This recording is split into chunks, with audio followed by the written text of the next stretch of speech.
The sound first echoed like a refrigerator hum or a hidden wire vibration from behind the house walls, but it was actually resonating within me. Unnoticed until its silence, I found myself immobile outside the grocery store, not thinking, blinking, or moving, only gripping the steering wheel with an intensity that left imprints on my palms. My purpose had been to buy eggs and detergent, but what I carried away was a revelation. My wife, Jenny, was not who I thought she was. At 49, she is blonde, athletic, capable of sharp words when needed, and sweet as syrup when necessary. We crossed paths at age 22 and 25, getting married before either of us could rent a car. Our lives have developed like constructing a house, steadily, brick by brick, with weekends of labor and weeknights of small concessions. Or so I believed. Lately, I had been convincing myself we were merely stuck in a rut. After the children moved out, the house grew silent with prolonged periods of quiet that were once unfamiliar. She seemed restless, which I attributed to various changes in her life: a new wardrobe, late-night Pilates obsession, and a personal trainer named T, who I never met nor saw arriving or leaving. She claimed T was short for Tasha, though I never encountered Tasha. Every time she walked 2 blocks before getting into a car, I chose not to ask questions. I didn't want to be seen as intrusive. I desired to maintain my role as a devoted husband. One night, I heard her laugh in the shower. It was a hearty laughter, not just any casual sound. She thought I was asleep, and she spoke in hushed tones, giggling like an adolescent chatting on the phone. However, she wasn't holding a phone. I halted outside the bathroom door, listening. "T," she whispered. "You're bad." She said it secretively, almost sinfully. A sensation stirred within me. I hesitated to confront her. I hadn't built up the courage yet. Instead, I began observing, quietly, attentively. One evening when she was asleep, I examined her phone. Dear friends, if you enjoy this story, please like and subscribe to our channel. It will motivate us to make more videos like this for you. Face ID failed, but her passcode functioned instead. She presumed I'd forgotten our wedding anniversary. Her assumption proved incorrect. The phone contained no recent messages or calls, only a locked folder in the gallery with a cloud icon. This, she likely assumed, was moved to clear space. However, thumbnails remained intact. One of them depicted her sitting in the passenger seat of a car, smiling and wearing sunglasses, with glossed lips and a low-cut top. She appeared to be an unfamiliar woman. In the corner of the frame, a man's hand was visible. Dark watch, tan skin, fingers grazing her thigh. This photo was taken 3 weeks prior. I remained silent, refraining from uttering a word. I required more evidence, not because I doubted its authenticity, but because I couldn't process it. Over the course of 27 years, we had built a life together. 2 children, a mortgage, Christmas mornings, shared sorrows, and grocery lists, all shattered by a single image of a hand and an overly cheerful smile that wasn't meant for me. On Thursday, she left our house at 5:30 p.m., claiming she was attending a group class. I trailed her, maintaining a safe distance. She only needed to find out her destination. She departed from the primary route, traveled 3 blocks, and entered a parked black Lexus, the same one I'd spotted twice close to our street with tinted windows. The faint aroma of his cologne lingered on her garments hours later. I refrained from pursuing her. It wasn't necessary. Instead, I returned home. I cracked open a beer, sat outside with Max, our dog, and listened to the wind rustling through the trees. My heart felt like a heavy, empty bell.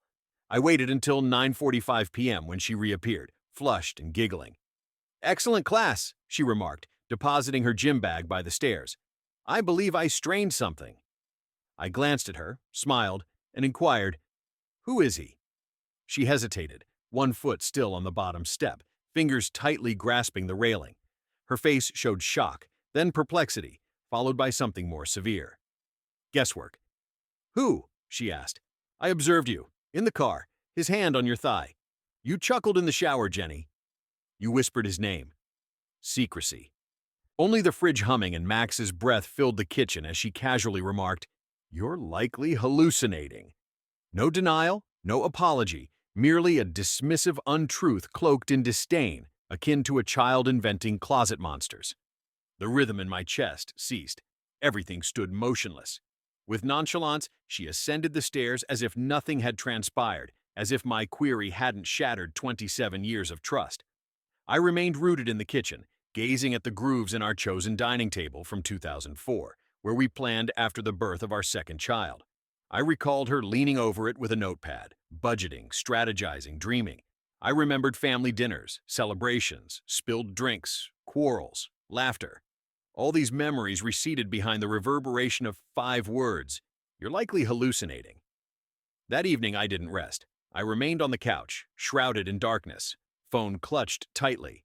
I scrutinized each account, all shared passwords, every digital footprint she'd left in our online existence. She was meticulous. No messages, no emails, no receipts. Yet she wasn't infallible. At 2:17 a.m., a calendar entry labeled Stretch Session 8 p.m. Studio 4 caught my eye, synced with her fitness app.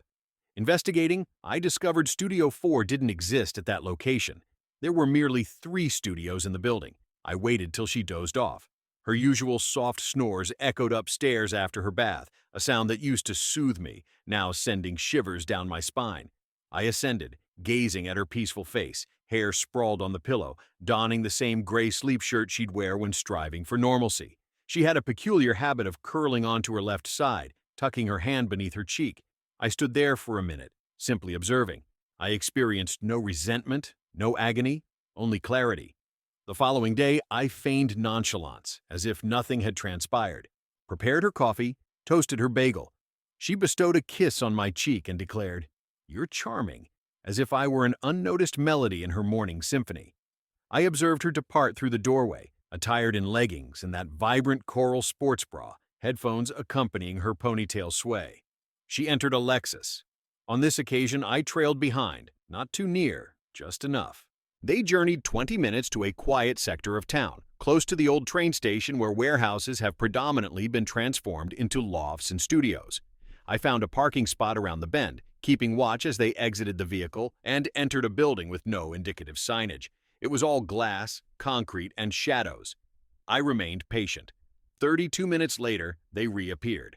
Her hair was disheveled. She smiled, laughed. She struck his arm. He whispered something into her ear. She caressed his chest.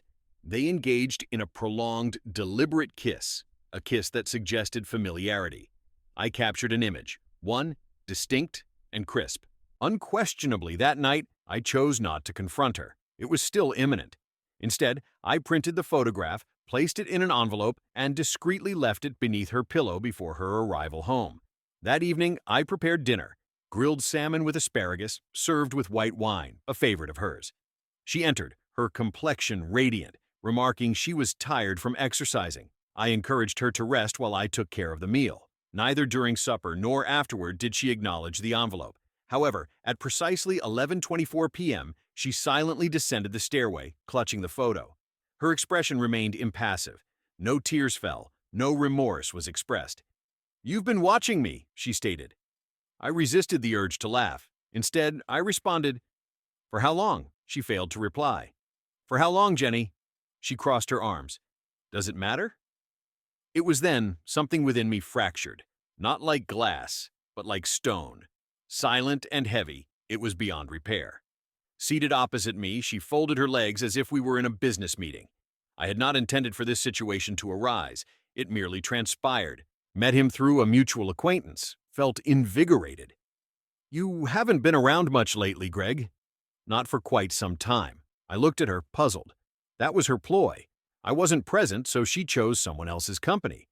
She overlooked the fact that I worked exhausting 60-hour weeks to help launch her wellness blog, that I sold my vehicle when her father fell ill and we had to cover his medical expenses, that I stood by her during her bouts of depression, miscarriages, and every tough period in our lives. I rose up. She remained still. "I know all about it," I declared, and I meant every word. In that instant, I saw her for what she truly was, and I knew I could no longer feign ignorance. The next morning, the house was hushed. It wasn't a tranquil silence. Every second hand tick, every floorboard creak echoed unspoken words, truths that had landed but continued to wreak havoc. Jenny was downstairs before me, which was out of the ordinary. She had prepared coffee for herself, not for me. She sat at the dining table in her exercise attire, hair pulled back, unmarred by regret. I passed without a word, neither did she. As I grabbed my keys, she asked, "What's next?" I turned and replied, Your call. She sighed audibly. We share history, Greg. Children. A life. I didn't want to cause you pain. You did, I answered. Every day you deceived me. That's when the act ended. Her voice grew tense. Do you believe I intentionally ended up in this situation? Married to a man who stopped acknowledging me years ago? You immersed yourself in work, in routine. You no longer see me. He does, I said. It's amusing how people can rewrite history when it benefits them. She spoke as if she had no options, as though infidelity was an unavoidable, unfortunate event, like a lightning strike, not a series of choices made in the backseat with Alexis.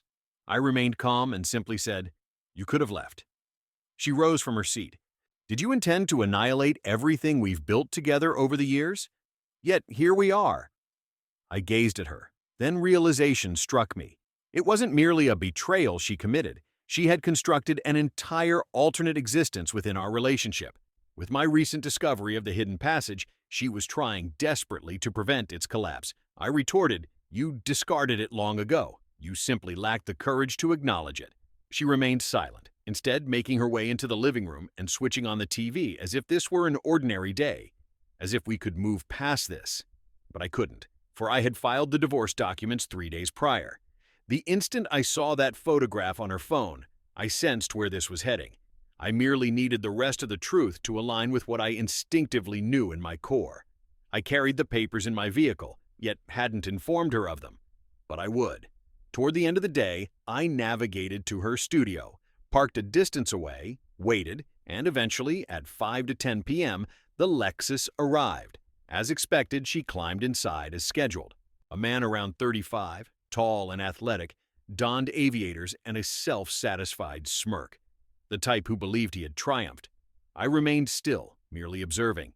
They kissed once more. She caressed his chest as if he was hers. Afterward, they departed.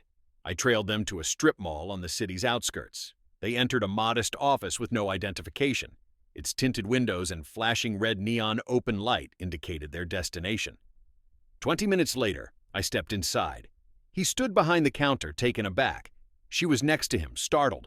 She murmured my name softly, almost as a caution. He inquired, Can I assist you?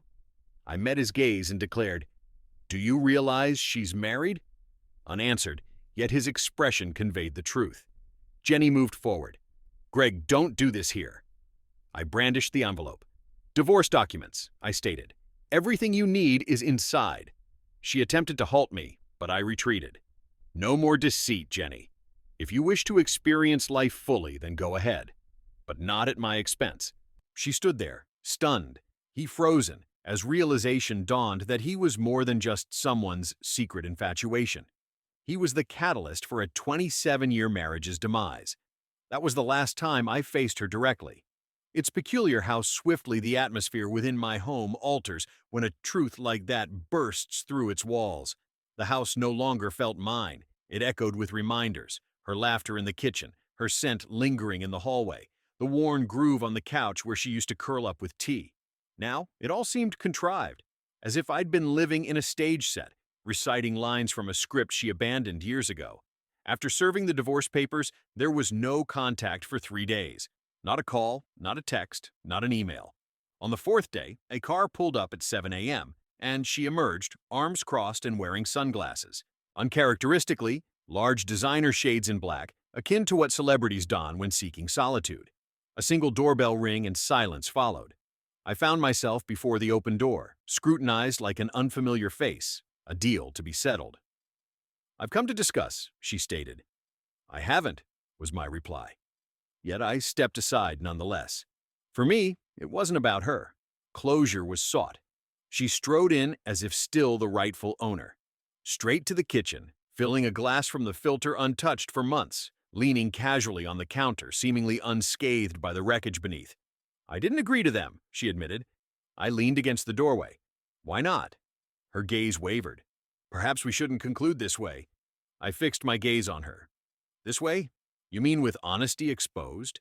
She was at a loss for words, instead focusing on the kitchen, shying from my eyes. Then she spoke, softly. I didn't sign them. Why not? Perhaps we shouldn't end it like this. Like this? You mean with the truth unveiled? She had no response for that, only sipped her water, eyes shifting around the kitchen, avoiding mine. Then she whispered, softly. It seemed she invited me to interject. I believe I erred. I chose to let it linger. Which aspect were you referring to? The infidelity, the deceit, or the manipulation afterwards? She winced, but I wasn't finished. You returned home to me after him. You climbed into bed beside me. You kissed me goodnight. Do you comprehend how disturbing it is for me? Do you grasp the embarrassment of discovering I was sharing a bed with a stranger who had just spent hours convincing someone else she was their world? She set her glass down. She didn't intend to harm you, I clarified. Don't mix up the two. For the first time, something shattered in her visage. Perhaps it was guilt. Perhaps it was dread. I didn't care. I can rectify this, she murmured. No, I said, tranquil as a pond. You can't. Then I revealed something I hadn't intended to disclose just yet, but the words tumbled out. I'm putting the house up for sale. Her eyes shot at me like darts. What? I don't want it. There are too many ghosts. The children are aware. They're fine. And you won't need it either since you'll be staying with him from now on, right? She remained silent, standing there as if she hadn't anticipated that response, as though she had expected me to plead for her return, to cry, to crack. But I didn't, because she had shattered everything worth preserving. I walked past her, exiting onto the porch and taking a seat on the steps. The morning was fresh, with an aroma of dew and freshly mowed grass, tranquil, authentic. In contrast, behind me, I heard the door open, then close. Her car started, drove away. Just like that, it returned to stillness. Yet this time, it was a silence that belonged to me. The quiet after she left wasn't soothing. It was clinical, exact, clean. It cut through the routines we had established, like rituals. No more humming hairdryer in the upstairs bathroom at 7:15 a.m. No more 2 coffee cups in the sink. No more passive-aggressive notes about almond milk instead of whole on the fridge. Quietly, a sense of breathing freedom in my own home became apparent. Tears did not fall as anticipated. Grief does not always present itself as expected.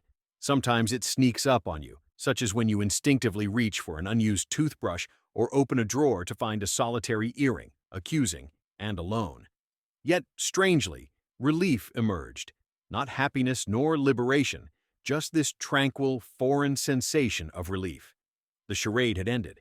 I informed the children, a challenging endeavor. Ava bore the brunt. She said, I thought you two were unshakable. You were our example. Tyler remained quieter. He admitted he'd sensed something amiss for years, and communication between us ceased half a decade ago. They inquired if it could be mended. I responded, would you continue to associate with someone who made you feel insignificant? The question was never asked again. Nights were tough, not due to missing her, but because of the vanished ideal of her. In my mind, I had constructed an image of a partner that no longer existed for quite some time. Perhaps I erred in loving a ghostly version of her, rooted in memories alone. Room by room, I gathered mementos, books, throw blankets, the floral candles she used to light while binge-watching crime shows, and placed them into unmarked boxes, stacking them in the garage. I discovered her wedding dress still wrapped in dry cleaner plastic since we had it preserved. I didn't open it, but handed it over to a donation center the next day. The clerk gave me a puzzled look, then said it was beautiful. I assured her it was only fabric now. At home, alterations ensued.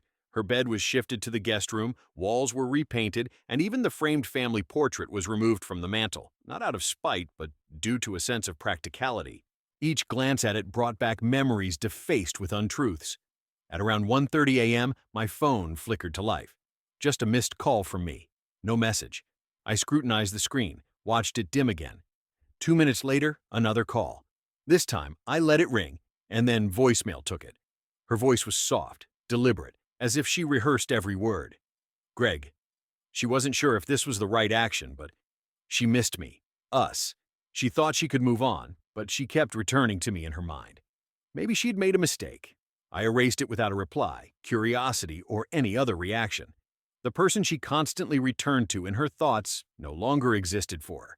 That version of me, the man who forgave repeatedly, who believed in her long after she deserved it, ceased to be when I saw her kiss someone else and smile as if I never existed. Now, I'm learning to live without illusions. On a Tuesday morning, the real estate agent Camille arrived, carrying a clipboard and sporting a smile overly radiant for the somber atmosphere of the house. She was a seasoned professional, polite, evidently schooled in navigating the remnants of emotional wreckage like mine. As she traversed the living room, taking notes, occasionally casting glances at me as if gauging the lingering sorrow attached to the furnishings, I remained largely silent. I merely trailed after her, arms folded, responding to her queries with terse, brief replies. Upon reaching the bedroom, the actual one that Jenny and I shared for nearly 3 decades, Camille halted. "It would be best to eliminate personal belongings before the initial viewing," she suggested softly. I had already envisioned this, and I subtly nodded in agreement. The only personal item remaining in that room was the silence. By the week's end, the house was up for sale. I didn't immediately inform Jenny of this, finding no compulsion to do so. It wasn't her home anymore, and she had effectively made that choice the moment she welcomed another man into the spaces we constructed together. When I disclosed it, she reacted as if I'd breached some inviolable code. "You're selling it? Without my involvement?" "You left," I retorted. "You don't have a say in the aftermath." She spoke next, a statement that startled me. "I sacrificed everything for you." I gazed directly at her. "You abandoned me." "That's not the same," she countered, without protest. She simply hung up. I stared at the phone afterwards, half anticipating her callback. It never came. In the ensuing weeks, viewings commenced. Strangers traversed our lives as if they were tourists. They evaluated the kitchen layout and the dimensions of the master closet. They failed to perceive the memories embedded within the walls, the late-night quarrels, the hushed conversations, the music of our daughter learning to play piano in the front room. To them, it was merely property, and to me, that was a blessing. It eased my detachment, helped me relinquish my hold. Yet, just as I settled into the cadence of healing, something altered. It was a Sunday afternoon. I was on the porch with a cup of coffee, gazing at clouds floating over a cloudy sky, accompanied by Max, our dog, who lay beside me with his head resting on his paws, eyes shut. It was one of those moments I yearned for, yet rarely found time for. Then, a recognizable car pulled up. The Lexus. I didn't stir. The engine fell silent, and out stepped him. He seemed taller than my memory recalled, clean-shaven, radiating self-assurance in his dressed-up shirt, suggesting he had just left church or brunch, or someplace formal, yet casual. He didn't appear to be the sort who destroys marriages. However, neither did I. Approaching cautiously, with visible hands, he was Greg. "Greg?" I remained silent. He coughed gently. "I suppose this isn't what you wanted, but—" I considered we should discuss it. I glanced at him for a lengthy moment. "Do you wish to talk?" I asked bluntly. He nodded. "Yes. I believe you deserve the truth." I rose from my seat, placed the coffee aside, and advanced towards him. I told him, "I don't owe you anything, nor do you owe me any favors. So let's get to the point." He glanced at his shoes, then back up. He mentioned that he and her had separated, but their relationship had ended a while ago. He hadn't informed you yet. I almost chuckled. It wasn't funny, but it was fitting of her deception. I pointed out that she lied to both of us. "That's the only truth in all this." He nodded slowly. "She's no longer with me." This revelation startled me. "She needed space," she said, seeking clarity. "Affection," she added. She still loved him. Stunned, I looked at him. "You came here to inform me that my wife ended things with you? I thought you should know," he said in a low voice. "Why?" I asked. He replied, "I don't believe she knows what she wants. I didn't want to be the one who helped her dismantle everything." I remained silent.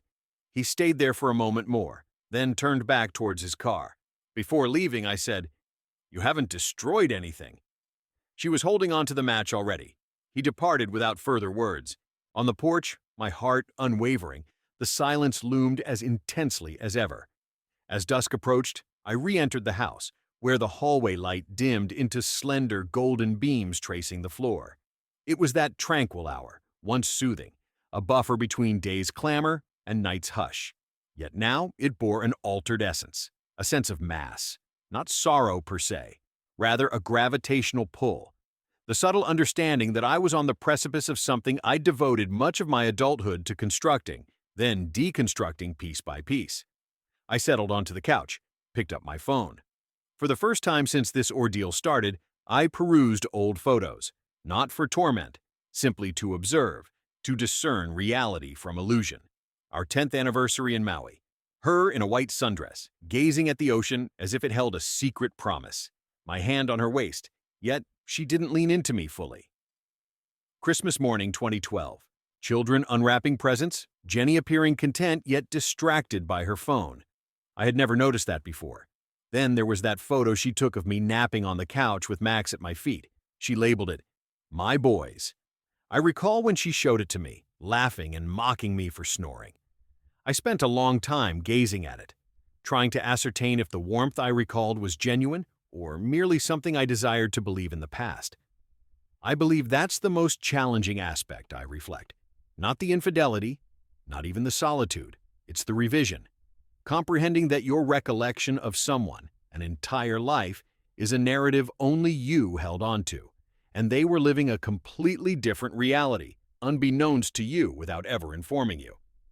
The doorbell rang around 8 p.m. For a brief moment, I thought it might be her. It wasn't. It was Ava, our daughter. She was carrying 2 coffees and takeout. "I assumed you hadn't eaten," she said, striding past me into the kitchen as if she still resided here. I observed her taking items out of boxes, her actions precise and habitual. She seemed fatigued. She often wore herself out due to Jenny's constant running, thinking and burdening herself more than necessary. "I spotted him," I mentioned. She raised her gaze. "Who?" "The Lexus man." She put down a fork. "Are you all right?" "I didn't assault him, if that's your concern." She smiled subtly. "Then, I suppose that's a victory." For a while, we remained quiet, eating. It felt ordinary for the first time in weeks. Not good, not fixed, merely human. "Do you despise her?" Ava questioned. I shook my head. "No, I detest what she did. However, hating her won't mend anything." She gave a slow nod. "I don't believe I can regard her as before." "You need not. You merely need to be truthful about your feelings." That is where I erred. I continued pretending everything was acceptable, long after it ceased being so. Following dinner, she assisted in cleaning up, hugged me for a longer duration than usual, said, "You're stronger than you believe." I didn't feel powerful. I just felt conscious. The following day, I finished packing Jenny's leftover belongings, marking the container this time, and sent her an image of it in the garage with the caption, "Retrieve by Friday." She responded 2 hours later, simply with, "Agreed." No remorse, no efforts to rectify. And that, above everything else, validated what I had suspected all along. She had never intended to cast a backward glance, instead, merely rewriting her narrative when the chaos subsided. Yet I would not permit it. I'd endured too much silence in my past. As promised, Friday arrived with its accompanying storm, a heavy mid-spring rain that drenched everything swiftly and had the gutters wailing. I remained by the front window, observing the street obscured behind the deluge, a single lamp lit, Max asleep at my feet. Her box, securely sealed, labeled and taped shut like a declaration, stood near the garage door, untouched. At 6:12 p.m., a car parked, not Jenny's Lexus this time, but an unrecognized silver sedan. She emerged wearing a long coat, hood up, her head down. She didn't knock or say farewell. Instead, she unlocked the garage code, entered, grabbed the box, and departed. I witnessed the entire incident from a window.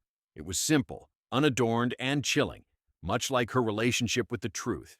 In that instant, it became clear to me. She wasn't returning to me, nor to herself. The woman who used to sleep on my chest during movies, wept at our son's high school graduation, and danced barefoot in the rain after missing our anniversary dinner reservation was no more. All that remained was a stranger. That night, I removed the final photo from the hallway, our wedding portrait. We looked so young, so naively confident. I disassembled the frame, extracted the photo, and incinerated it in the fireplace. It wasn't out of anger, but to avoid maintaining a falsehood, I retained the frame hollow. I rehung it on the wall, a reminder, not of what I had lost, but of what I would no longer burden myself with. The ensuing days were remarkably tranquil. I spoke to no one. There was no need. I labored, ate, worked, walked, Max. Each day the quietness gradually transformed into a distinct sound. Less like sorrow, more like understanding. Until Tuesday morning. That's when the letter arrived, written by hand with no sender's address. Only my name, penned in her handwriting, slanted carefully. similar to how she used to pen love notes when we were too impoverished to purchase cards. I hesitated before unsealing it. Inside, a solitary page. No salutation, no signature. Just this. I thought departing would make me feel free, but all it did was reveal how long I've been absent. You were right. I chose the match, and now I dwell in the embers. I read it thrice, folded it once, placed it in the drawer next to my bed, and I remained silent. Closure isn't something given. It's chosen. The house was sold more quickly than anticipated. A young pair from Denver submitted an offer only 5 days after it was listed online. First-time buyers, brimming with dreams and Pinterest boards, touring the rooms with open eyes and effortless laughter. I observed them during the last viewing, how they gazed at the kitchen as if it were hallowed ground, how she tightly gripped his arm in the vacant bedroom. It didn't hurt. It could have, but it didn't. Because for the first time in months, possibly years, I recognized that the story had already concluded. I was merely turning the page. The closing day was a subdued event. Signatures, polite congratulations, a key exchange. No tears, no dramatic last backward glance, just a gradual, dignified separation, like a leaf detaching from the branch, borne away by a wind that didn't ask for consent. I relocated to a house 2 towns away, compact and one-storied with no frills, a modest abode suitable for me and Max. The inaugural night, I dined on takeout in a vacant lounge, with Max lying beside me as the scent of fresh paint lingered. It felt rewarding. It felt deserved. I resumed writing again, primarily for myself. Haven't done that in years. Every morning preceding emails and work calls, I would sit at the kitchen counter sipping black coffee and jotting down thoughts in a notebook, ideas previously unspoken. To her, to myself. The initial sentence I penned, "Loyalty devoid of honesty is merely self-incarceration." One night, Ava dropped by. She offered pie, sat on the porch and surveyed the surroundings. "You seem freer," she commented. I acknowledged, "I believe I'm no longer burdening myself with her." She hesitated. She had been contacting me. I assumed as much. She persists in claiming she didn't recognize her value until it was lost. I took a breath. She didn't lose me when she was unfaithful. She lost me with her deceit afterward. Ava looked at her hands and then back at me, asking if she could converse with you. I declined. Silence filled the air, not anger, but conviction. Forgiveness had already been bestowed upon her, not because of her worthiness, but to stop drinking the poison she'd given me. A couple of days later, I unintentionally passed by the old house.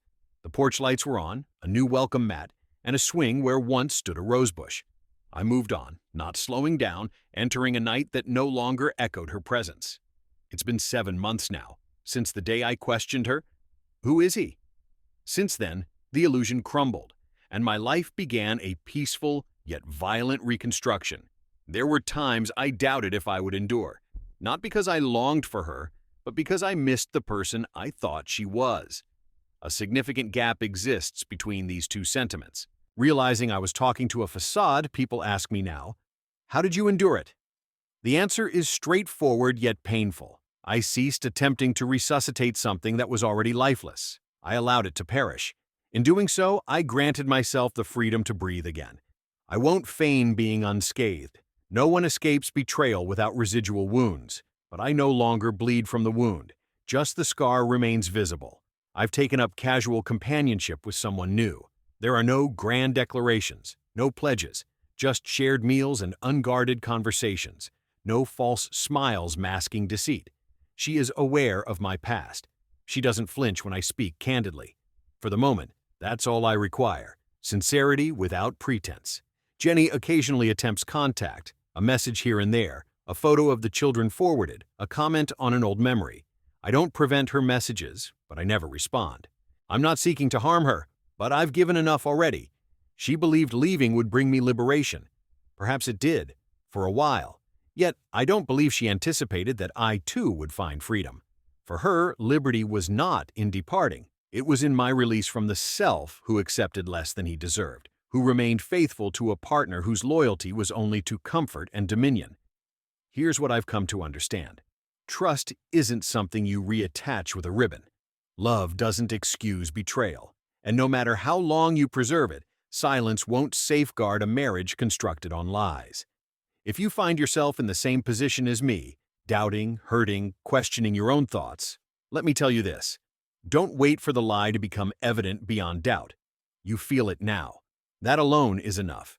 You're not delusional. You're not overreacting. You're awakening. Embrace that, as there's a life awaiting you past the truth. And it's more serene, authentic, true. Name, Greg.